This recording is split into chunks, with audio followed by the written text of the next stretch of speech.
నేను దేవుని కొరకు బ్రతకాలి, దేవుని కొరకు కష్టపడాలి, దేవుని కొరకు ఖర్చు చేయాలి, దేవుని కొరకు పరిగెట్టాలి, దేవుని కొరకు ఇబ్బంది పడాలి, దేవుని కొరకు పస్తులు ఉండాలి, దేవుని కొరకు నానా అవస్థలు పడాలి, హింసించబడాలి అనుకునేవారు ఎవరైనా భూమి మీద ఉన్నారా? నా మట్టుకైతే బ్రతుకుట క్రీస్తు, చావైనా నాకు లాభము.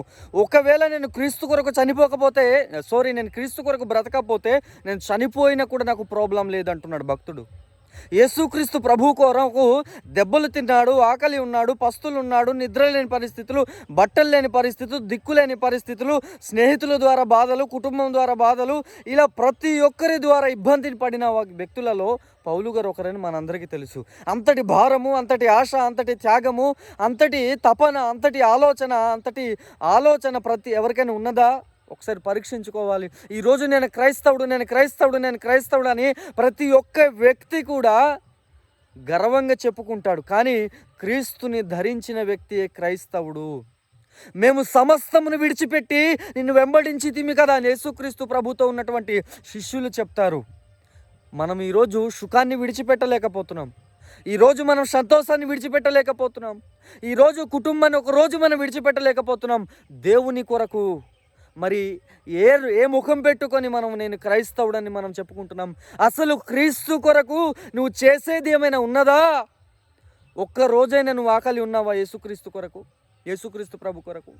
ఒక్కరోజు అయినా దీనాతి దీనమైన బ్రతుకుని నువ్వు అనుభవించావా యేసుక్రీస్తు ప్రభు కొరకు?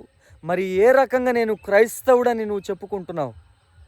ఈరోజు నీకు షూట్ కావాలి, నీకు బూటు కావాలి, నీకు పెద్ద బిల్డింగ్ కావాలి, నీకు పెద్ద కారు కావాలి, ఇవన్నీ ఉన్నప్పుడు మాత్రమే నేను సేవ చేస్తాను, ఇలాంటి సేవకుల దగ్గర మాత్రమే నేను వెళ్తాను, ఏ సేవకుడు ఎక్కువ డబ్బులు ఉందో ఆ సేవకుడి దగ్గర నేను వెళ్తాను అని అనుకునే వ్యక్తులు, అనుకునే క్రైస్తవులు తప్ప దేవుని కొరకు ఒక దీనాన్ని, ఒక హీనాన్ని అనుభవించి దేవుని పని చేయాలనేటటువంటి ఆలోచన కలిగి ఉన్నామా? నేను క్రీస్తు కొరకు హింసనైనా, బాధనైనా, శ్రమనైనా, కష్టాన్నైనా నేను అనుభవిస్తాననేటటువంటి ఆలోచన కలిగి ఉన్నావా? ఒక్కసారి నీవు ప్రశ్నించుకో.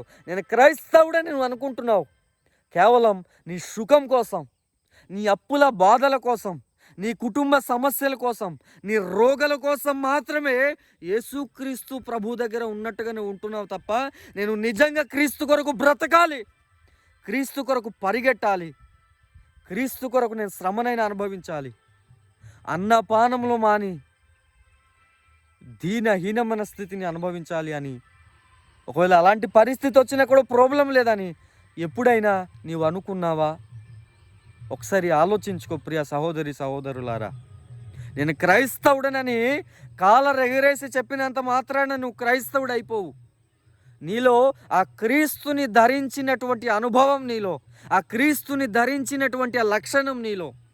ఈరోజు నేను ఈ బనియన్ వేసుకున్నానంటే అందరు చూస్తున్నారు, దీన్ని నేను ధరించి ఉన్నాను కాబట్టి కనబడాలి నీలో క్రీస్తు ఉన్నాడు, క్రీస్తు ప్రేమ ఉంది, క్రీస్తు కలిగి ఉన్నటువంటి ఆ శ్రమ పడేటటువంటి అనుభవం, ఆలోచన నీలో ఉందని ప్రజలు నిన్ను గుర్తించగలగాలి.